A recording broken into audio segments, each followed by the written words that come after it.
Hello. Good morning, good morning, good morning, or afternoon, or evening, depending on whenever you see this. Uh, let's see, it's been a few days since I did my last post. No one's watching this, so who really cares? But anyway, since then, I've typed about 100 words total. Good job, man, doing jack shit. Anyway, moving on. Today I'm going to be doing a brief semi-review of Two Serpents Rise by Max Gladstone, I think.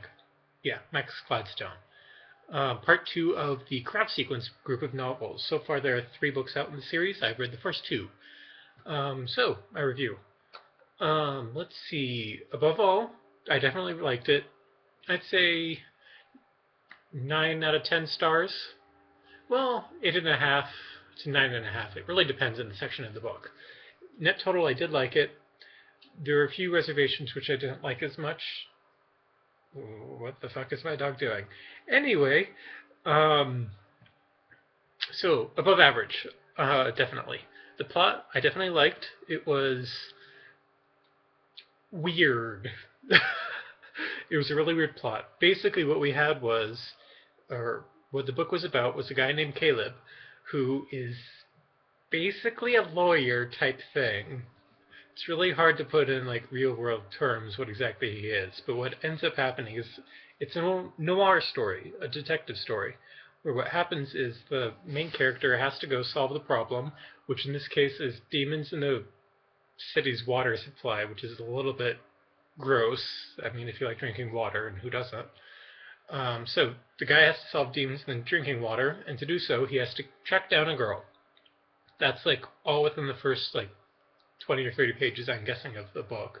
So that's really no spoiler at all. Um, so anyway, that's how the book starts. It's a good set off to the novel. Like, it really sets the book strongly in the noir genre or subgenre of the fantasy section. And this is definitely a fantasy story because, again, check the whole demons in the water supply. So anyway, good job. My only complaint is that the plot was entirely reliant on the magic system on both ends. And this is a really small complaint. Let's see, what is it? Right. So, the problem starts with demons in the water supply magic system, and it ends with spoilers, so I'm not going there, but magic system. I would have liked it if it was a little bit more, I don't know. The main characters use some cunning to solve the problem, or the bad guys try to use some cunning, or some intelligence, or some backstabbing, or whatever, just to advance the plot instead of being magic all the way. That's my one complaint.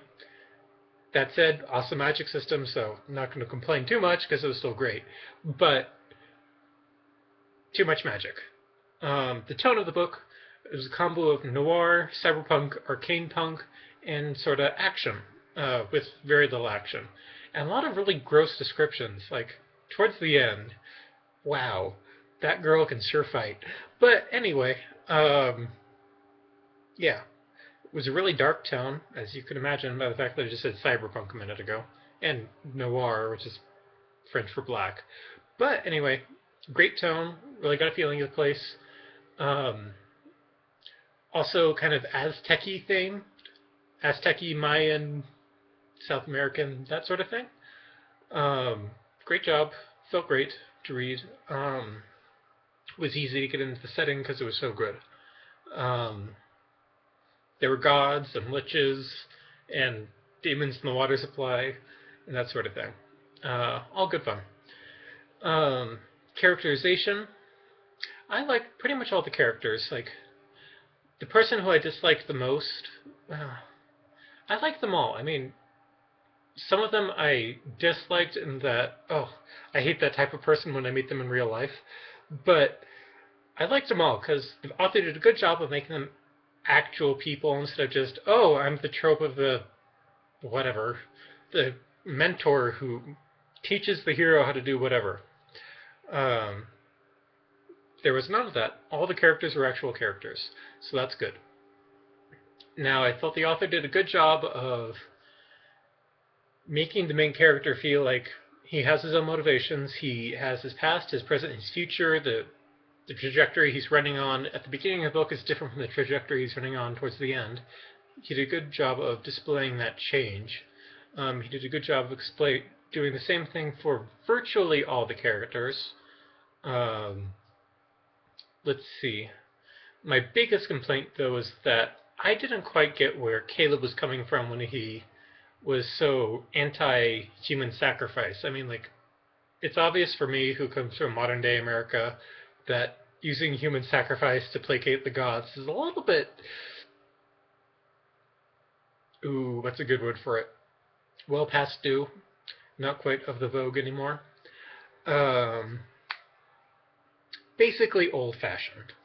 But for him, who comes directly from a culture where human sacrifice was a thing, well, why is he suddenly against it? It makes no sense. If I remember correctly, the author never really goes back and explains that, which kind of sucks. Well, I would have liked more of an explanation, like something. It makes no sense. Really bugged me halfway through the book. And towards the climax, the author used that as an excuse for the main character to act dumb and throw a spanner in the works and almost cause the climax plan to fail. Damn it, shouldn't say that. Oh well, deal with it. It was dumb, in my opinion. Anyway, moving on. This is probably the bigger main complaint. My other complaint was that the main character's dad, I can't pronounce his name, he appears in the book. He never told a single dad joke. He could have had a dozen opportunities to tell funny jokes at the expense of the main character, and he never did. Lost opportunity. Let's see. Who else? Oh yeah, Love the King in Red. He was awesome. I remember reading about him in the first book, about him being so epic, and then I was like, oh my god, he's going to be so freaky and creepy in this book. And there was a smidge creepy, but a whole lot of Skeleton King drinking coffee and reminiscing of the battle days when the gods would sacrifice the hearts of, or eat the hearts of, everyone. And I was like, oh, he reminds me of what I would be like if I was a giant undead lich with cataclysmic power. And I was like, shucks. Or I don't know. But anyway, awesome book overall. 8.5 out of to 9.5 stars out of 10 or whatever. Who cares? It was an awesome book. You should check it out. Definitely start with the first book in the series since it's a little bit less Aztec-y. That could be a bit of a hill to climb, the whole weird setting. So start with the first book. It's a little bit, okay, it's not really that much of a more familiar setting, but it's more of a Eurocentric setting, I guess. I like this one better than the first book, and especially the setting better than the first book, but still, if you're new to the series, start with the first one, then move to this one. It'll be less of a jump that way. And that's it. I enjoyed it. Keep up the good work, author. And see ya. Goodbye.